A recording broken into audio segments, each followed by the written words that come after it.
जी तो असांजे ज़िले काउंसिल मुलाज़िमनि जी पेंशनरनि जो 250 ऐं रेगुलर मुलाज़िम 250 जी 2 महीननि खां पघार न थी रही आहे ऐं चीफ ऑफिसर न हुजण जे करे जेका पघार नथी थिए DC ॾे 2-3 चकर वफ़द करे वियाऊं त चए थो मुंहिंजे वस की न आहे।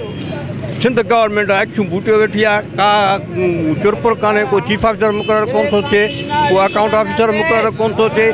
चई बीठा आहियूं PP गवर्नमेंट खे गुज़ारिश आहे, मुराद अली शाह खे गुज़ारिश आहे त महिरबानी करे ज़िले काउंसिल दातू में चीफ ऑफिसर जल्दी मुक़ररु कयो वञे, अकाउंट ऑफिसर जल्दी मुक़ररु कयो वञे, न त असां हिन पंहिंजे इhtजाज जे दायरे खे अञा वधीक वसी कंदासीं ऐं असां पंहिंजूं ऑफिसूं बंदि कंदासीं ऐं रोडनि ते असां धरना हणंदासीं।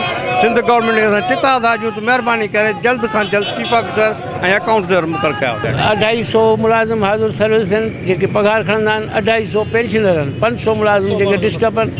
रमज़ान शरीफ़ लॻो पियो आहे, ॿियो महीनो अचण वारो आहे, जेको पघार असांजी बंदि आहे। वञूं था DC ॾे त बूथ फेराए चए थो मूं जे वस में न आहे।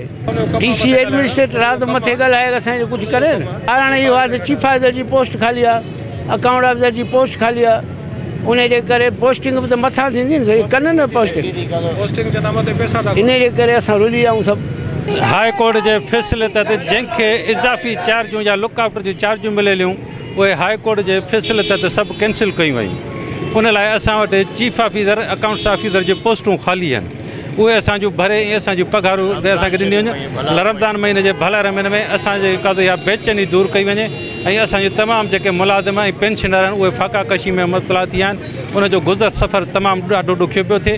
उन करे असां सिंध गवर्नमेंट खां, लोकल गवर्नमेंट जे मिनिस्टर ऐं सेक्रेटरी खां मुतालबा था कयूं त दादू ज़िले में अकाउंट्स ऑफिसर चीफ ऑफिसर मुक़ररु करे असांखे पघारूं ॾेई असांजी बेचैनी दूरि कई वञे। पघारूं नथी थिए मुलाज़िमनि सां, 9 साल रमज़ान शरीफ़ भलारो महीनो आहे, कंहिंखे बि काजूं कोन थी चुरे।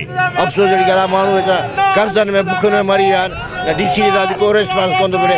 सेक्रेटरी लोकल गवर्नमेंट खे अपील था करियो असांजो चीफ ऑफिसर ऐं अकाउंटर मुक़ररु कनि बसि। ऐं अॼु जेको दादू डिस्ट्रिक्ट काउंसिल मुलाज़िमनि जो एहतजाज आहे त हीउ महीनो मुकमिल थी वियो आहे। ईद रमज़ान शरीफ़ जो भलारो महीनो आहे, मथां ईद आहे ऐं दादू डिस्ट्रिक्ट काउंसिल में चीफ ऑफिसर ऐं अकाउंट ऑफिसर न हुजण जे करे जेको मुलाज़िमनि जूं पघारूं नथियूं आहिनि, मुलाज़िम फ़ाक़ा कशी जो शिकार आहिनि। रमज़ान शरीफ़ जे भलारे महीने में रोज़ा रखण जे करे इफ़्तारी ऐं सहरी लाइ परेशान आहिनि। माना ॿियो महीनो पूरो थियण वारो आहे, पघार कान थी मिले, रिटायरमेंट जा पैसा नथा मिलनि असांखे। छो भला असां पाण खे छाड़ींदासीं, बसि जे पघार न मिली ऐं रिटायरमेंट जा पैसा न मिलिया त असां पाण खे छाड़ींदासीं। ॿियो महीनो आहे, चीफ ऑफिसर न पहुतो आहे, ग़रीब मुलाज़िमनि जी पघार बंदि आहे, पेंशन बंदि आहे। महिरबानी करे सेक्रेटरी लोकल गवर्नमेंट खे अपील था कयूं त जल्द खां जल्द चीफ ऑफिसर मुक़ररु करे। ॿी सूरत में असां पंहिंजो पाण खे मारींदासीं, बाहि ॾींदासीं। असांजा ग़रीब मुलाज़िम ॾाढा माना तकलीफ़ में। ज़ुल्म आहे छा आहे, ऑफिसर मुक़ररु नथा कनि, कहर आहे भला। साईं मुराद शाह ख़ुदा जे वास्ते ऑफिसर मुक़ररु कर, माण्हू वीचारा ॾाढा तकलीफ़ में अथई।